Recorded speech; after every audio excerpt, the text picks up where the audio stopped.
Bonsoir, monsieur Jaspers. Bonjour, monsieur Moussa Biimana. Oui, merci d'être venu à Bruxelles et merci de m'accorder cette interview. La fois passée, on a parlé longuement du roi Mutara Rudahigwa. Et je rappelle à nos éditeurs que vous avez été à Nyanza, administrateur à Nyanza, entre septembre 56 et octobre 58. Vous avez donc le temps de côtoyer le couple royal. Aujourd'hui, je voudrais vous poser quelques questions sur la reine Rosalie Gichanda. À votre arrivée à Nyanza, quelle impression avez-vous eue lors de votre première rencontre avec la reine? D'abord, je dirais que j'étais avec ma femme, puisque nous avons été reçus dès que nous sommes arrivés à Nyanza en septembre 56, venant de Kibuye. Je dois souligner que j'ai été nommé administrateur de Nyanza à la demande expresse du Mwami. Le Mwami Mutara était venu en inspection en territoire de Kibuye, où j'étais administrateur faisant fonction. Ça s'est passé en février 1952. Et à ce moment-là, j'étais administrateur faisant fonction, l'administrateur du territoire était en congé en Belgique. Et alors, le résident d'Essin m'a convoqué, le résident, donc pour nous le grand patron, et il a dit, vous êtes un des plus jeunes administrateurs, attention, le Mwami prend du poids politique, le Mwami Mutara prend du poids politique, on avance rapidement dans la décolonisation, même pour le Rwanda, et avant, il faisait des visites dans les territoires, il connaissait les autorités et tout ça, mais maintenant, on a avancé politiquement, il veut faire une inspection de territoire, c'est-à-dire, il veut aller contrôler le travail de l'administrateur. Jusqu'ici, ce n'était pas encore possible, mais nous sommes là, on doit le faire. Vous êtes le plus jeune administrateur, et donc, j'ai décidé que c'est vous qui devez donc accepter et faire donc recevoir le Mwami et faites que ça réussisse, qu'il soit content, que tout le monde soit content. Donc pour moi c'était une charge très spéciale. J'ai réuni mon petit personnel européen pour dire voilà c'est un honneur pour nous, il faut que le Mwami soit heureux. Donc c'est peut-être difficile, etc. Donc le Mwami est venu et il est resté 3-4 jours. Nous l'avons reçu bien sûr chez nous.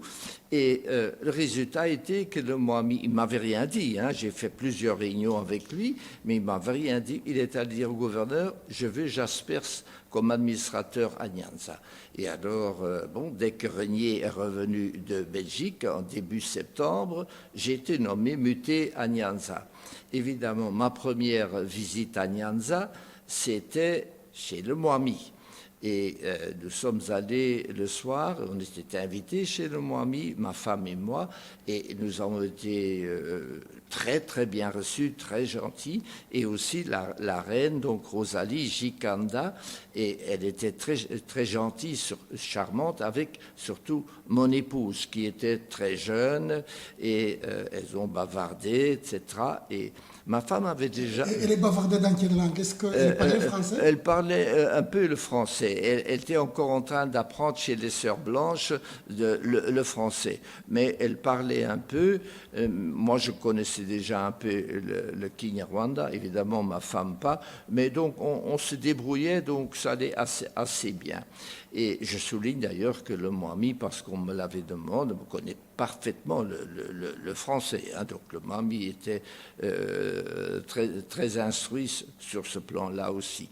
Et alors ça s'est passé très très bien, très simplement. Je me souviens plus très bien ce qu'on a mangé, mais je sais que le Mwami, il aimait bien la bière. Et surtout, il fallait pas la Primus. Nous le savions aussi pour quand il venait chez nous. C'était la Tembo, la Simba ou la Tembo. Mais je pense que c'est des bières congolaises, non? Oui, mais enfin, il aimait bien ça, et donc on peut en avoir là-bas. Donc voilà, oui, c'était des bières congolaises, mais ça allait donc très bien. Bon, ça c'était même charmant.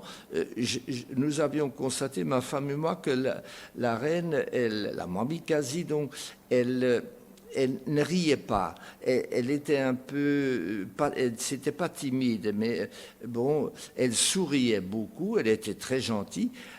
Ce qui nous a frappé, parce qu'après on l'a vu plusieurs fois, donc chez elle, ou elle est venue chez nous aussi à la maison, mais elle se mêlait pas de questions d'État. Elle était très discrète. Et en fait, d'ailleurs, nous le savons, la reine, la Mamie Kazi ne régnait pas son pays. La reine-mère, que j'ai bien connue aussi, Kankazi, elle régnait avec son fils et avec elle, c'était toujours des questions d'ordre politique quand j'allais chez elle. Donc ça s'est très bien passé. Je dois dire pourquoi est-ce que nous avons eu cette facilité d'accès. C'est parce que quand je suis arrivé, ma première vie de discussion du travail avec le Moami, il m'a accueilli et il dit, Monsieur Jaspers, c'est moi qui ai été demandé au gouverneur que vous soyez nommé chez nous, parce que j'étais content de la façon de diriger le territoire de Kiboye, votre sens social, etc. Et alors, moi, je dis, et vous avez maintenant le plus grand territoire, le plus difficile aussi, puisque j'y habite. Et je lui dis, oui, mamie, c'est vrai, mais je ne suis pas heureux parce qu'à Kiboye, nous avions un bon programme, nous avions donc un club dans lequel Noirs et Blancs se fréquentaient très simplement, ce que vous avez constaté, tandis que j'ai entendu dire que ici, le Moami, avec des administrateurs chevronnés à Nyanza, il y avait toujours des bagarres ou des difficultés et finalement, l'administrateur était muté et moi, je ne peux pas me permettre et je ne veux pas avoir des difficultés. Il a dit, oh, c'est exagéré, mais voilà ce qu'on va faire. Quand je fais quelque chose qui ne vous plaît pas ou que vous trouvez que c'est pas, n'allez pas le dire chez le gouverneur ou chez le résident, venez me trouver.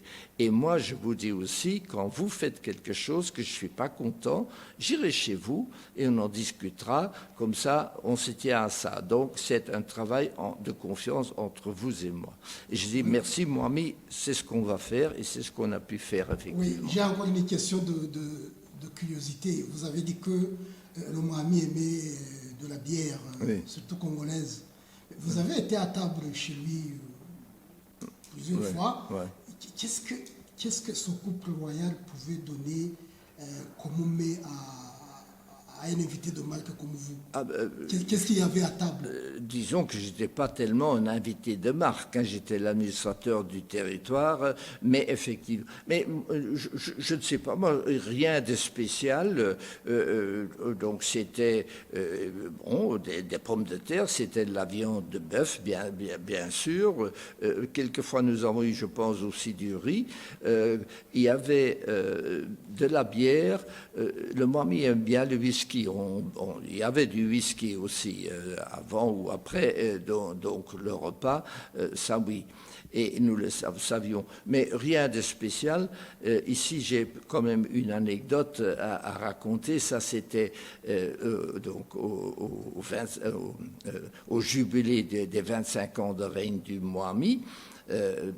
C'était une grande fête. Je dois dire que donc le Moami avait été nommé Moami en 1931, fin 31, et donc ces 25 ans de règne, ça devait avoir lieu fin donc je pense que c'était septembre ou octobre qu'on avait dit qu'on devrait le faire donc en 56, 31, 56, donc 25 ans. Mais et j'ai posé la question, puisque je suis arrivé fin 56, et on m'a dit, mais on n'a pas de budget, on n'a pas prévu, Conseil supérieur. Bon, alors on a décidé de faire donc ce jubilé un an après, en 57. Il a lieu en 57, donc je pense fin juin, donc 1957, avec ce qui était une nouveauté aussi, les rois Bouganda et de l'Ouganda étaient invités, notamment le Kabaka du Bouganda. Et là, c'était une grande fête. Et j'étais à table, puisqu'on parle donc de repas, la fête. Là, il y avait du champagne aussi. Mais j'étais à table et ma femme était de l'autre côté de la table.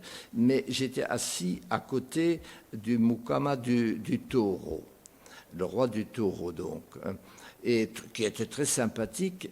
Et il y avait de la langouste. On servait donc vous voyez bien que c'était un menu européen et la langouste. Et il n'était pas habitué. Or, il avait pris la langouste, il l'a pris en bouche avec la carapace. Qui c'est le roi? Le roi, oui, le Mukama du roi. Notre roi, donc Mutara, lui, il connaissait parfaitement, mais donc le Mukama, non. Et alors, à un moment donné, il ne savait plus comment faire, il avait pris cette carapace, alors il a craché dans son assiette et il a appelé « Boy, l'état whisky ». Tout le monde était un peu étonné. Moi, j'étais juste à côté de lui. Moi, je comprenais ce brave homme. Mais voilà ce qu'on pouvait manger. Donc c'est le Mukama du taureau qui n'a pas su manger la langouste. Oui, c'est ça. Mais le roi Mutara, lui, il savait comment manger la langouste. Oui, il n'y avait pas de problème. Hein. Oui, bien sûr. Bon, pour autant qu'on est encore là, vous avez parlé de la reine mère. De Kankazi.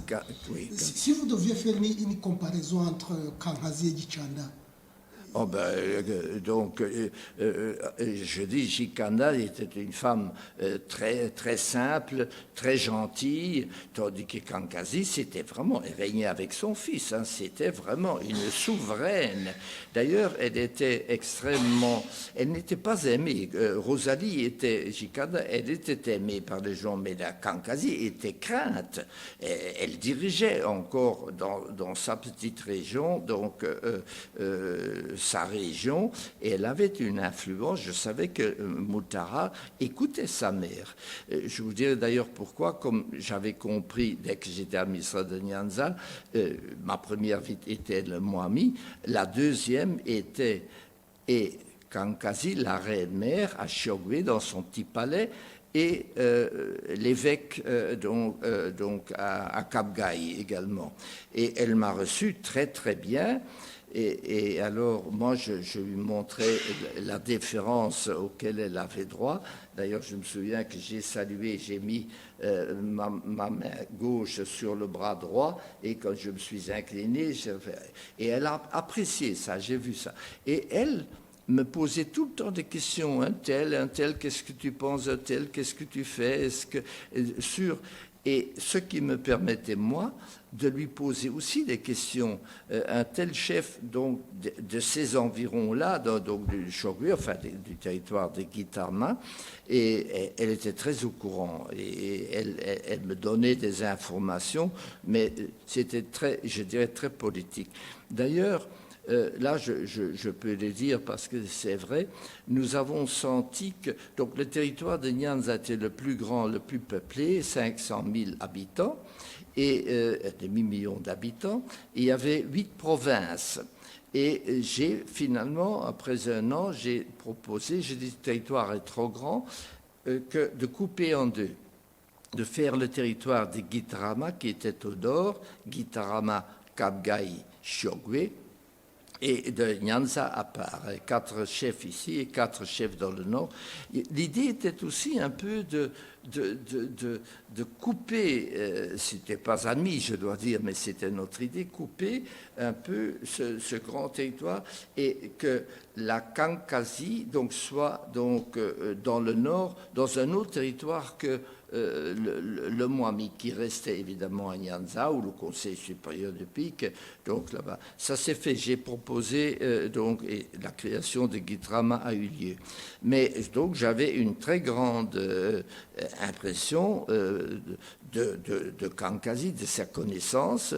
Elle nous a fait l'honneur de venir à la maison, de venir saluer ma femme, et ça n'était jamais arrivé, elle n'était jamais allée chez la femme de l'administrateur, d'après ce qu'on m'avait dit, et cela s'est très très bien passé. Ici, de cette visite de Kankasi, je veux dire aussi, donc elle avait avec lui un commis pour traduire. Elle était toujours avec sa sœur Immaculata. Et commis pour dire. Et donc, évidemment, moi j'étais venu à la maison aussi, ma femme l'installe dans le fauteuil principal. Moi, je me tiens à côté. Et alors, ma femme, donc, elle fait installer Immaculata. Et alors, ma femme prenait son fauteuil là. Et puis, elle dit au commis traducteur, monsieur, mettez-vous là, à côté de la reine pour traduire. Et Kankasi, un geste de tête, il ne pouvait pas, il n'avait pas le droit de s'installer. Et alors l'autre a dit non, je ne peux pas. Bon, ma femme a compris, moi aussi, donc ça ne se faisait pas. Hein, c'est dit qu'il est resté debout. Il est resté debout, il devait rester debout, il n'avait pas le droit. Il n'avait pas le droit de s'asseoir à côté de la reine. Non, de la reine ou en présence de sa reine, et il a continué de traduire comme ça. Et j'ai une belle photo où elle nous quitte et ma femme l'accompagne aussi. Enfin, donc c'était ça. Et alors, chez elle, j'ai été plusieurs fois parce que, d'ailleurs, un jour, là, c'était convenu, elle m'a dit, quand tu viens encore, il y aura des danseuses, et je ferai une fête en ton honneur. Et ce qui a été fait, d'ailleurs. Je dis ça parce que, peut-être, enfin, dans une autre conversation, j'expliquerai aussi que beaucoup plus tard, je l'ai vu comme réfugié au Burundi, à Usumbura. Mais ça, c'était, je pense, 20 ans plus tard, dans les années, si je me trompe, 72. Ça a été donc un événement remarquable. Ça, je le raconterai à un autre moment. Voilà donc Kankasi aussi, et je savais qu'elle disait à son fils qu'un tel... Mais elle m'a dit aussi, parfois, un tel chef, non, on n'est pas d'accord, ou il n'est pas très bien. Bon, voilà, donc la différence entre la reine, évidemment, j'ai compris, avec ma femme aussi, on dit, mais pourquoi ce qui était toujours un peu triste, c'est probablement le grand dame de ce couple de Mutara, avec, c'était d'ailleurs sa deuxième femme, n'est-ce pas? Il avait en première noce le Mwami, je pense c'est en... est-ce que c'est en 1932, il avait épousé une princesse du Bougosera, Nyiramo Komari. Et il n'avait pas eu d'enfant. Alors, le roi devait avoir un descendant, évidemment, et c'est pour ça, en 1942, donc, il a épousé cette jeune Kankasi, Rosalie, et malheureusement, donc, le ménage n'a pas eu d'enfant, tandis que Nyiramukamali, dans un deuxième mariage, elle a eu des enfants. Mais enfin, c'était le drame. C'est peut-être pour ça qu'elle n'était pas très, enfin, très heureuse, apparemment. Oui. Mais au sujet de Rosalie Gichana, quand elle a été prise pour épouse par le roi, on raconte beaucoup d'anecdotes à ce sujet, comment elle a été choisie. Est-ce que vous en savez moi, j'ai entendu dire, moi, je ne sais pas, mais à l'époque, parce qu'on posait des questions, c'est d'ailleurs un peu mon nom, hein, indigène Mudondori, celui qui pose des questions, qui veut s'informer tout le temps, même un peu, peut-être un peu trop. Ce qu'on m'a dit, c'est que encore Kankasi, la reine-mère, a joué un rôle très important dans le choix de la jeune fille pour son fils. Ça c'était de tradition. Comme elle-même, d'ailleurs, elle avait été choisie comme épouse de Musinga, le père de Mutara. Elle a été choisie aussi par une tante. Donc la terrible... comment il s'appelle encore, la mère de Musinga, Kanjogera, la terrible Kanjogera, comme on disait, elle a choisi donc une nièce comme Kankasi, hein, en l'occasion. J'étais c'était la fille de son frère, j'oublie le nom maintenant, Kankazi. Et on m'a dit, oui, et de tradition, eh bien, Kankazi, elle a aussi choisi la deuxième épouse pour son fils, pour Mutara. Je pense qu'il n'y avait pas trop de sympathie entre Kankazi et Rosalie Gikanda. Ça, je pense, un fait que j'ai constaté, que nous avons vécu, c'est au décès de Mutara, aux obsèques du Mwami Mutara, elle était impassible, très digne, très droite. Et la pauvre veuve, Rosalie Gikanda, elle était très triste, elle pleurait. Et à un moment donné, Kankazi lui a donné comme une gifle pour dire « tais-toi, ce n'est pas digne de montrer tes émotions comme ça ». Donc c'est pour montrer la forte femme qu'elle était, Kankazi. Voilà, donc pour Rosalie. Et donc, vous avez quitté Nyanza en 58 et vous êtes revenu au Rwanda, vous avez rencontré Gicanda, c'était en quelle année? Gikanda, je la connaissais, donc c'est de 56 à 58 que j'étais ministre de Nyanza, donc nous l'avons rencontré plusieurs fois. Hein, mais après votre départ du Rwanda, vous êtes revenu au Rwanda quand? Ou alors avant votre départ, vous l'avez dit au revoir ou vous avez fait quoi?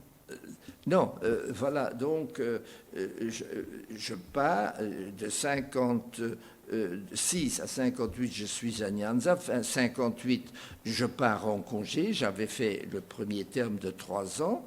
Et en congé, le Mwami était en Belgique, hein, parce qu'il faisait l'exposition mondiale de Bruxelles. Il y restait plusieurs mois. D'ailleurs, là, je peux dire aussi, quand il est parti, donc moi j'étais administrateur de Nyanza, il est parti avec le conseiller qui était M. Kirsch en Belgique pour plusieurs mois. Et à ce moment-là, s'est posé la question, qui est-ce qui va remplacer le Mwami, pas pour les affaires d'État, mais pour les affaires courantes, nomination de sous-chef, de chef, la direction du centre administratif. Et alors le Mwami a désigné Michel Kayihoura. Comme remplaçant. Et moi, il m'a demandé, il a dit, voilà, je voudrais que vous soyez son conseiller. Et j'ai été nommé conseiller, donc là, j'ai été plusieurs fois travailler pour contrôler les choses. Alors, je suis parti en Belgique, et je l'ai retrouvé en Belgique, le Mwami Mutara et son épouse, il était avec sa mère, avec Kankazi, ils étaient donc ensemble. Et alors je l'ai vu 2 ou 3 fois, je l'ai très bien reçu, et à ce moment-là, il ne me l'a pas dit à moi, mais il est allé demander au ministère que je sois nommé son conseiller au retour de Nyanza. Et alors la question, j'ai été convoqué au ministère, j'étais en congé, ils m'ont convoqué, ils disent voilà, le Mwami Mutara a demandé que vous soyez nommé son conseiller, qu'est-ce que vous en dites? Et moi j'ai dit non, je ne peux pas faire cela, je suis trop jeune, et puis d'autant plus que je savais que le Mwami me faisait confiance et qu'il voulait m'avoir comme... Alors que moi j'étais en premier lieu, j'étais quand même le fonctionnaire de la tutelle auprès du Mwami pour le conseiller, mais également aussi pour rapporter au gouvernement belge également des choses que le gouvernement devrait faire et que lui voulait cacher. Alors je dis, je ne veux pas, je veux travailler en confiance avec le Mwami comme donc je ne peux pas accepter de cela. Et c'est M. Pochet après donc, qui a été nommé. Alors je suis, après ce congé en avril 59, je suis rentré au Rwanda, donc j'avais fini mes 6 mois de congé, Et j'ai été nommé, comme l'évolution politique est très, très rapide, on a dit, mais il faut renforcer l'équipe de la résidence. Il y avait le résident Prud'homme, le résident adjoint qui était Robert Régnier.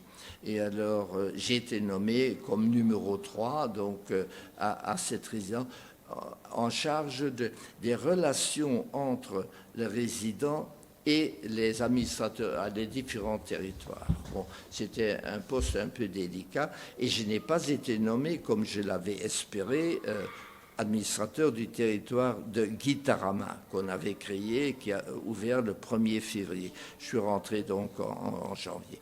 Et à ce moment-là, donc, le Moami était revenu de Belgique pas très content, on ne l'avait pas traité comme il avait espéré, il avait été travaillé aussi par des gens qui disaient, mais écoutez, on va vers l'indépendance, ne vous laissez pas faire, voilà. Et lui-même est revenu et il a déclaré publiquement, donc, au Conseil supérieur, à Kasi Karachiwe, le travail obligatoire est fini, je le coupe, sans accord avec la tutelle. Donc moi je ne l'avais pas vu, parce que, bon, le 21 juillet, il y a la fête nationale belge, et moi j'y étais, le Moami était aussi. Et bon, tous les fonctionnaires et les administrateurs, donc, et j'étais très content de revoir le Moami et nous avons bavardé. Et puis j'étais à côté de lui, prendre un verre et il y a quelqu'un qui passe. Je pense que c'est Kremer, administrateur assistant à Nyanza, que le Moami connaissait très bien, et il lui lance une insulte. Alors, ça faisait un froid. Et nous avons, alors, moi j'ai dit au Moami, mais Moami, je ne vous reconnais pas. Pourquoi insulter ici? Ça ne sert à rien, un jour de fête en plus, et tout ça. Alors, sa réponse a été, oh, toi, tu ne te rends pas compte. Le Moami était toujours très poli, il était toujours vous, etc. Mais je savais par expérience que quand il avait un peu bu, il tutoyait facilement. Et il m'a dit, toi, tu ne te rends pas compte, tu es absent, mais il y a des choses qui sont inadmissibles de la façon dans laquelle on me traite. Alors, je dis non, je ne sais pas. Mais alors, je dis, bon, mais est-ce qu'on ne peut pas? Oui, je veux aller passer chez toi comme on faisait à Nyanza. Je vais venir un soir et on parlera. Et il est venu 2 jours plus tard, comme toujours après 20 heures, et il est resté jusqu'à 1 heure du matin, comme on faisait en général aussi donc à Nyanza, beaucoup de choses à raconter. Et là, il m'a dit, oui, en Bruxelles, je n'ai pas été traité convenablement. Politiquement, il y a des questions qui se posent, il faut avancer. Et alors il a dit, bon, je le dis puisqu'il me l'avait dit, nous allons vers l'indépendance, des gens comme vous, on en a besoin, vous devez nous aider d'y arriver, mais il y en a qui ne sont pas à leur place, qui doivent partir. Il ne m'a pas dit le nom, etc. Mais je me souviens surtout de cela parce que 3 jours plus tard, il est décédé donc à Oussoumbra. Mais dites-moi, pourquoi il avait insulté Kremer? Je ne vous ai pas donné une raison. Non, parce que moi évidemment, on était le Moami, moi j'ai osé dire, parce qu'on se connaissait, j'ai à côté de lui, et je l'ai dit doucement, Moami, je ne vous reconnais pas, pourquoi insulter? Il m'a dit, tu ne comprends pas, et alors il est venu expliquer un soir, je ne lui ai pas demandé pourquoi est-ce que vous avez insulté, mais c'était d'autant plus étonnant parce que il y a eu un incident, ce qui est aussi typique pour le Moami. Kremer était sorti-major de promotion de l'université coloniale, comme moi, mais plusieurs années plus tard. Alors, il a été nommé à Nyanza également. Et donc, pour nous, c'était une acquisition très positive. Et nous avons organisé, pour sa bienvenue, une fête au cercle de Revers, le cercle. Et le Moami est venu, il est venu, et donc nous étions installés, le Moami à la table de présidence, moi au milieu, le Moami à ma droite, et Kremer, je l'avais mis à ma gauche. Et Kremer, il disait, on savait qu'il avait été ceinture noire. Il avait fait le judo, c'était un grand gaillard, très sportif. Et alors le Moami, ça nous surprenait un peu, il dit, ah toi, ceinture noire, eh bien moi j'étais jeune et j'ai fait du sport et du saut en hauteur. Et alors il disait, viens ici devant tout le monde, viens te mesurer avec moi. Moi, j'étais un peu surpris, Moami. Et alors, Kremer me souffle et dit, qu'est-ce que je dois faire? Alors, j'ai dit, il faut le faire, et il faut le laisser gagner. Il ne faut pas, bon. Alors, ça s'est fait, très bien, bon, quelques gestes. Alors, il m'a dit, bah, tu n'es pas mal, effectivement, évidemment, je n'ai pas voulu te mettre par terre, mais enfin, tu n'es pas mal. Alors, moi, j'ai dit, il était entré dans disons, les faveurs du Moami, et moi, j'y étais confirmé, quand même. Et donc, voilà, ça, c'est un incident qui est vrai, qui s'est passé en 58, je pense, début 58. Voilà, avec Kremer. Et ce même Kremer, bon, il y a eu. J'ai demandé beaucoup plus tard à Kremer s'il y a eu quelque. Je ne sais pas. Ce que je veux dire ici, parce que c'est important, Kremer a été le dernier administrateur de Nyanza. Et Kremer a été expulsé par le gouvernement Hutu. J'ai sa lettre, donc quand il a dit voilà, vous devez partir. Bon. Alors qu'il avait réussi, ce que peu d'administrateurs ont réussi, c'est de s'entendre avec le contrôleur de l'ONU. Le contrôleur avait placé de l'ONU. C'est peut-être pour ça que le gouvernement Hutu et Logis n'étaient pas du tout d'accord. Mais lui, ça intervenait. Et donc, Kremer a dû partir. Et j'avais reçu, il m'avait fait une lettre en disant voilà, je pars après tant d'années, je suis un peu déçu et tout ça, c'est la fin de carrière africaine. Et moi, j'étais résident adjoint du Burundi à ce moment-là, et j'ai été voir le résident Régnier, mon chef, et j'ai dit écoute, on a besoin de gens ici au Burundi où c'est très difficile, prenons-le jusqu'à la fin de ce qui a été fait. Et donc Kremer a pu venir et il nous a aidés jusqu'en avril 62. Oui, peut-être pour revenir à Djichanda, vous avez signalé dans un de vos livres que vous avez conseillé à Djichanda de ne pas fuir, de rester au pays. Oui, voilà. Donc, nous sommes allés plusieurs fois chez Jikanda. Ma femme, elle connaissait très ma femme. Elle connaissait le nom de Kanyangé, le Moami aussi, d'ailleurs, la reine-mère également. Hein, donc, Kankasi, donc, ce qui nous faisait plaisir, nous demander des nouvelles. Alors, elle connaissait aussi Batamouliza, notre fille Anne, qui a été... donc, on a fait le Guhemboa Umayaga pour Anne Batamouliza et demander des nouvelles. Alors, quand j'ai été nommé donc en Ouganda en mars 60, j'ai été nommé parce que il y avait beaucoup de réfugiés et surtout l'UNAR s'était installé là-bas, menait les attaques contre le Rwanda. Et alors, on m'a nommé attaché colonial et donc pour prendre en charge les intérêts des Banyarwanda Barundi qui travaillaient en Ouganda, mais également contrer en quelque sorte la propagande de l'UNAR, faire comprendre qu'est-ce qui se passe au Rwanda auprès des Anglais et auprès des autorités de l'Ouganda. Maintenant, l'UNAR était très bien introduit auprès du Kabaka, donc ça, oui. Mais le Kabaka m'a très bien reçu, je dois dire, parce qu'il avait été reçu chez nous aussi au jubilé du Moami de 57, nous avons reçu à la maison notre Moami pour montrer aux Anglais combien nous estimions, respections notre Moami et alors ces rulers de l'Ouganda. Donc je suis nommé là-bas pour cela. Et j'allais régulièrement, je ne sais pas, disons tous les 3 mois, faire rapport auprès de l'OCIST au Rwanda et éventuellement Kayibanda aussi, le président, enfin le Premier ministre et après président Kayibanda. Et quand j'avais l'occasion, je passais toujours à Nyanza. D'abord, j'avais des amis au collège de Nyanza, le chanoine Ernotte, et aussi voir la reine qui me recevait très bien, mais c'était bref, etc. Bon. Ce qui a fait que donc, on avait maintenu les contacts, nous lui avons dit, ça il faudra peut-être que c'est bien de raconter ça aussi, donc Anne, notre fille Batamouls est née en 56, on a fait le Guhemboa donc au Mayaga, par le chef Kimonyo et les gens qui sont venus, tout ça c'était très bien.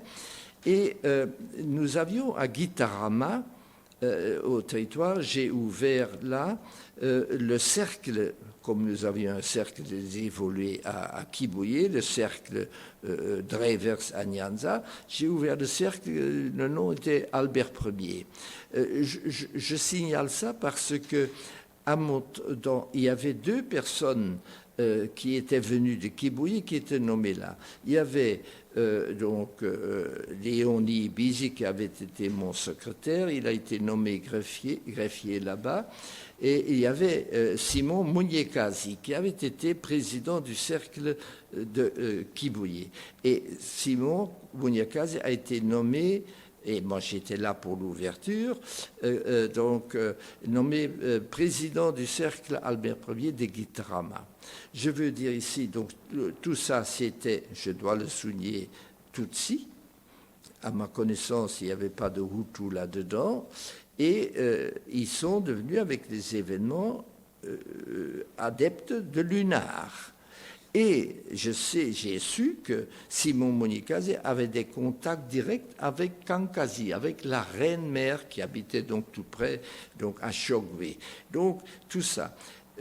Plus tard, j'ai appris aussi que c'est ce club-là qui a dit à Kankazi, ne restez pas ici, je pense que c'est juste après la déclaration de la République, prenez la fuite, on va vous conduire de nuit dans la voiture à Goma, on passe la frontière Congo-Belge, et de là, on va vous conduire vers Usumbura, donc au Burundi, où il y avait déjà des gens, donc un centre, et ils avaient des contacts avec le prince Rwagaso, qui était nationaliste et qui lui aussi disait les Belges doivent partir, il nous faut l'indépendance tout de suite.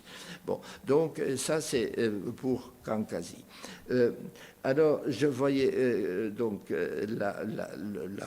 quand je passais, donc, elle était toujours très bien reçue, ce qui a fait que quand j'ai terminé alors au Burundi en avril 62, c'était fini pour moi, j'avais fini ma carrière et on était remerciés, donc je partais en Belgique définitivement. Et à ce moment-là, j'ai demandé au haut représentant, j'étais devenu adjoint du haut représentant, le haut représentant, j'ai dit, je vais quand même, puisque je pars définitivement l'Afrique, je vais prendre 2 jours de congé, je vais à Kigali dire au revoir à Kayibanda et au colonel logiste, et à la reine aussi, Kankazi. Et ce que j'ai fait le 1er avril 60. La reine Jitakanda. Et je suis arrivé là, je ne pense pas que je l'avais prévenu, je pense que on n'avait pas le moyen, il n'y a pas de téléphone, encore ni rien, mais enfin je suis arrivé, j'étais très bien accueilli, et elle m'a présenté donc Rosindana, son compagnon, parce qu'il était devenu son compagnon, donc elle était veuve, et c'était le petit frère de Mutara. Et c'était le frère complet de Kigeri V. Kigeri V avait donc, ils avaient la même mère avec Rosindana. Je connaissais Rosindana parce que quand j'étais administrateur de Nyanza, il était commerçant, un petit commerçant. Et donc je l'ai vu là-bas, très bien accueilli, et on a pris une photo. Et alors elle m'a dit, Parce que vous savez, donc, avril 62, l'indépendance était en vue et Lunard était en train, les Indiens avaient attaqué le Rwanda et tout ça. Et elle a dit, écoutez, vous êtes le seul que je connais, que je fais confiance. Je vous pose une question. On veut me faire partir d'ici, me mettre en soi-disant en sécurité, et on viendra me faire avec moi comme on avait fait avec Kankazi, avec la reine-mère. On me conduit de nuit au Congo, et de là, je peux aller aussi à Usumbura. Et on fait pression sur moi pour faire ça, parce que comme ça, la reine aussi a quitté, et elle montre qu'elle n'est pas d'accord avec le régime rwandais, ou des Hutus, comme il disait, etc. Qu'est-ce que vous dites? Alors moi, je lui ai dit, madame, ne le faites pas. Vous êtes ici, tant qu'il y a des Belges, et je vois aussi le gouvernement de Kayibanda, ils sont modérés, et voilà, vous êtes très bien. Pourquoi est-ce que... Bon, et alors... elle m'a laissé entendre qu'elle pensait qu'elle allait le faire. Elle l'a fait d'ailleurs, elle n'a pas quitté. Et alors, ça m'a fait plaisir de voir qu'elle laissait là. Seulement, 20 ans plus tard, ceci c'est donc le premier avis de 62, 20 ans plus tard, en 82, j'étais déjà à ce moment-là ambassadeur en Tanzanie, et le gouvernement belge, c'est un haut fonctionnaire du ministère de la coopération, me disait, on a besoin d'un ambassadeur au Rwanda. On pense à vous parce que vous connaissez la langue, vous connaissez beaucoup de monde là. Et je dis oui, mais je ne sais pas si je peux être un bon ambassadeur là-bas avec l'évolution politique et tout ça. Mais je prends 10 jours de congé et je fais un tournée pour aller voir. Et donc avec ma femme et mon chauffeur et la Jeep, nous sommes partis. On a fait toute une tournée. Et très bien reçu partout, même à Kibouye, même Monseigneur l'archevêque Sengiyumba, je pense Sengiyumba, donc que j'avais peu connu, mais il m'a reçu avec 2 évêques qui m'avaient connu, moi, quand ils étaient prêtres. Et donc, c'est en 82, on a bavardé, etc. Et nous sommes allés aussi chez Rosalie, chez la reine. Elle avait dû quitter son palais. Et c'est Monseigneur, l'évêque de Boutaré, l'ancienne Astrida, Gahamani, qui lui avait donné une petite maison. Elle était pauvre, elle nous a dit, d'ailleurs je suis très pauvre, enfin elle nous a accueillis très chaleureusement, très heureuse de nous revoir et tout ça. Et donc voilà, ce qui nous a fait grand plaisir. Elle était, donc ça c'est 82, donc elles étaient là-bas. Je me souviens d'ailleurs parce que nous étions à l'hôtel et après 1 ou 2 heures passées avec elle dans sa petite maison à l'évêché, nous disions, il faisait nuit, on rentre. Elle me dit, mais monsieur, vous ne pouvez pas rentrer comme ça, le monde a changé. Maintenant, c'est dangereux, c'est pas comme de votre temps au Rwanda, c'est dangereux. Et alors, elle appelait un boy, et voilà, le boy va vous accompagner. Donc, voilà. Je me souviens, parce qu'elle nous a dit, voilà, je suis quand même pauvre, mais enfin, elle ne se plaignait pas, mais elle dit, je suis pauvre, j'ai rien. Ma femme, on était un peu affectés, elle avait un collier un peu rouge, ma femme a enlevé son collier, elle l'a mis donc là-bas. Et elle nous a dit, je vais vous envoyer aussi des petits colliers ou des cadeaux, notamment pour Batamuliza. Et elle connaissait le nom de Navakuru ou Bavakuri, de notre fils aussi. Voilà, c'est la dernière fois que vous avez parlé que le gouvernement belge lui donnait une pension et que cette pension a été coupée. Je vis ça dans les correspondances que vous avez eues avec elle. Oui.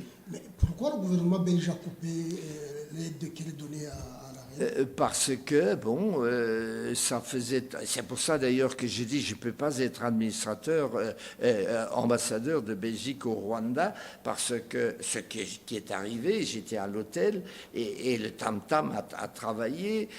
Rui Guémera, le frère du Moami, est venu me voir à l'hôtel et dit je suis un mendiant de votre temps, c'était un grand chef et maintenant je n'ai rien. D'autres sont venus me voir. J'ai dit je ne peux pas. Je voyais Rosalie dans cette situation, je dis si moi je suis ambassadeur, je ne peux pas nier que j'ai du respect pour elle et ça me fera évidemment la bagarre avec le gouvernement. Donc j'ai dit je ne peux pas le faire et je suis rentré, j'ai dit non, c'est impossible. J'ai été nommé ambassadeur au Pakistan. Mais donc c'était la situation. J'ai d'ailleurs la réponse parce que je vous ai dit que j'avais revu plus tard Kankazi, la reine-mère, aussi à Usumbura. C'est une autre occasion. Et j'arrive, parce que là, on m'avait proposé d'être pour la coopération. Ça, c'était en 70, en 70, je pense. 70, j'ai passé l'examen diplomatique et je suis sorti premier de cet examen, je suis nommé. Et à ce moment-là, donc, les affaires étrangères me disaient, mais venez, on a besoin, enfin, vous êtes sortis, maintenant il faut nous rejoindre. Mais moi, j'étais au ministère de la coopération. Et j'aurais, en septembre, je pense, j'avais 18 ans d'ancienneté, je pouvais avoir une première pension. Et je voulais, j'ai dit non, je ne peux pas partir. Et à ce moment-là, le ministère de la Coopération dit n'acceptez pas. Si vous n'acceptez pas le poste de diplomate, vous restez chez nous et on peut vous nommer chef de mission de la coopération, soit au Rwanda, soit au Burundi, à des postes importants. Et alors je réfléchis, je dis non, je veux être diplomate, c'est pour ça donc je suis resté. J'avais fait donc cette tournée aussi à Usumbura en septembre et j'arrivais là pour un séjour, je pense, de 2 jours et parce que je me dis, est-ce que je vais être chef de la mission de coopération là-bas? Et à l'ambassade, il y avait encore des gens qui me connaissaient de Belgique. Mais en quittant l'aéroport, je cherche un taxi, je devais avoir un taxi pour les 2 jours, et je tombe sur Gashugi, le chef Gashugi de Butare, d'Astrida, que j'avais assez bien connu, qui était fort unariste aussi. Et lui, je dis, mais je vous prends vous, comme pour ces 2 jours. Et alors, il me conduit à l'hôtel. Je dis, revenez à 2 heures pour me conduire à l'ambassade, et on bavarde. Et il a dit, vous savez, la reine-mère, Kankazi, elle est ici, elle est réfugiée, elle est dans une toute petite maison de la cité. Et je lui ai dit que je vous ai vu. Elle a dit, il faut qu'il vienne me voir, ou je veux le voir. Alors je dis, très bien, je dis, vous me conduisez quand ça lui... oui, il faut que je lui demande. Alors, et puis quand je l'ai vu après, donc il m'a dit, oui, elle est d'accord. Bon. Alors il m'a conduit chez elle et c'était une pauvre petite maison. Je me souviens, je suis entré et je l'ai salué, sa sœur était là aussi. Il y avait trois chaises dans cette petite salle, dans cette petite pièce, 2 valides et une chaise qui marchait pas bien. Enfin, voilà. Elle m'a fait comme dans son palais dans le temps, Chogwe, un geste, assieds-toi. Et elle s'est mise en face de moi et sa sœur, il m'accusa à côté d'elle. Et comme ça, on a pu bavarder et tout ça. Oui, je suis pauvre, j'ai besoin de médicaments, mais il y a un docteur belge qui m'aide et qui me soigne, docteur Hanson. Mais je connais bien Hanson. Et quand j'étais administrateur de Kibouye, il était à la mission de Goma. C'était donc, mais il avait quitté parce que ça ne payait pas assez. Et il était devenu docteur du gouvernement belge, donc à Usumbura. Alors, oui. Bon. Alors j'ai pris compte. Mais bon, à un moment donné, j'ai dit, mais écoutez, je dois partir, je vais partir.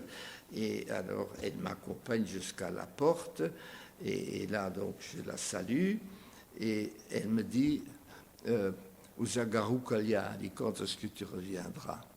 Et moi, j'ai répondu, Tuzabonana kwa Mungu, on se reverra chez le bon Dieu. Et alors, il y avait... Donc, j'ai vu vraiment, ça m'avait tout touché, donc une larme sur son visage. Alors, bon, j'ai pris dans ma poche, je ne sais pas ce que j'avais, pas beaucoup d'argent, mais j'avais un peu d'argent, et j'ai pris, et je lui ai donné comme ça, et elle a pris, accepté, mais passé déjà à Immaculata. Donc, c'était la dignité, j'accepte parce que j'en ai besoin, mais elle ne regardait pas, elle ne remerciait pas, elle prenait et le donnait à Immaculata. Voilà. Donc ça, c'est la dernière entrevue avec Kankasi, qui est aussi dramatique. Et alors, comme, disons, 3 mois après, j'étais nommé au ministère, j'étais diplomate, mais il y avait 3 mois de stage, si vous voulez, à Bruxelles. Je me suis dit, et j'ai été voir M. Arroy, j'ai été voir le service Rwanda, en disant, mais il faut quand même aider cette pauvre reine mère, quand elle est pauvre, on peut quand même lui donner, elle ne peut même pas avoir des médicaments. Mais c'était non, on ne pouvait pas le faire parce que financièrement, c'était pas prévu, il n'y avait pas de budget, et surtout politiquement, c'était pas indiqué parce que ça faisait des difficultés avec le Rwanda. Voilà.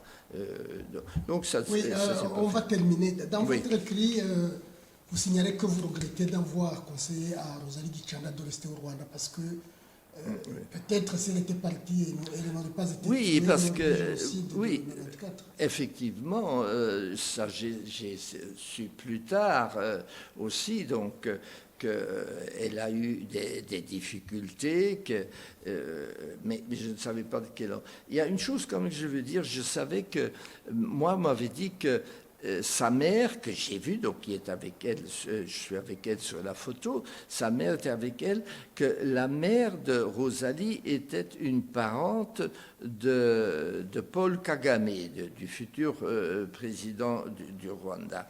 Et on m'a raconté que Paul Kagame, il avait 3 ans, quand Rosalie, qui n'a pas voulu fuir le Rwanda, quitter le Rwanda, pas se prêter à la politique, mais qu'elle était intervenue pour que Paul, il avait 3 ans, qu'il quitte avec sa mère le Rwanda pour aller en Ouganda pour se mettre en sécurité, comme on disait. Est-ce que c'est vrai? Je n'en sais rien, mais on m'a raconté pour effectivement et qu'elle a. Donc et après elle a pu rester mais en 94, donc en avril 94, je pense pour elle c'était le 20 avril, d'après ce qu'on dit, elle a été. Donc la révolution a commencé le 7, je pense, avril. Ça avait un peu, pas encore démarré dans le territoire de Boutaré. On m'a raconté aussi que le préfet de Boutaré n'était pas très chaud pour faire le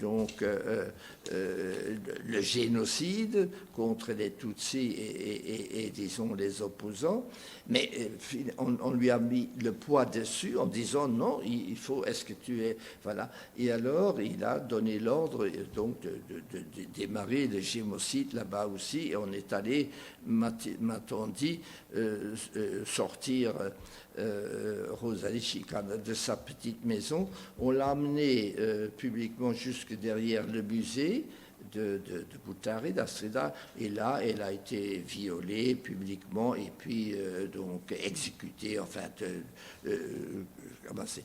Moi, je trouve, comme je me suis dit, bon, autant d'années plus tard, je me dis, voilà, c'est horrible, cette brave femme qui n'avait aucune faute, qui n'avait jamais été méchante. Donc, et est-ce que j'ai une responsabilité? Ne partez pas, ne fuyez pas, vous êtes mieux. Si c'était arrivé, donc ça ne lui serait pas arrivé. Voilà, donc ce que je me pose quand même encore en plus une question, pourquoi est-ce que bon, spécialement, elle a eu cette mort terrible. Il y en a d'autres, bien sûr, je sais, bon.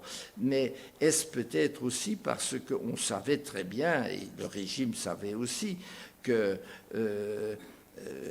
et le régime était poussé à bout, ça il faut le dire aussi, parce que le génocide commis par les Hutus sur les Tutsis, et certains Hutus, donc ça n'est pas venu tout seul. C'est quand même, le pays a été agressé depuis l'Ouganda par une armée et qui a commencé par des massacres, des morts, des gens qui ont été massacrés aussi, même des missionnaires françaises également, donc là-bas. Et à ce moment-là, on a dit maintenant, ou bien c'est eux, c'est nous, donc il faut donc aller à l'extrême, parce que les autres avaient commencé avec l'extrême.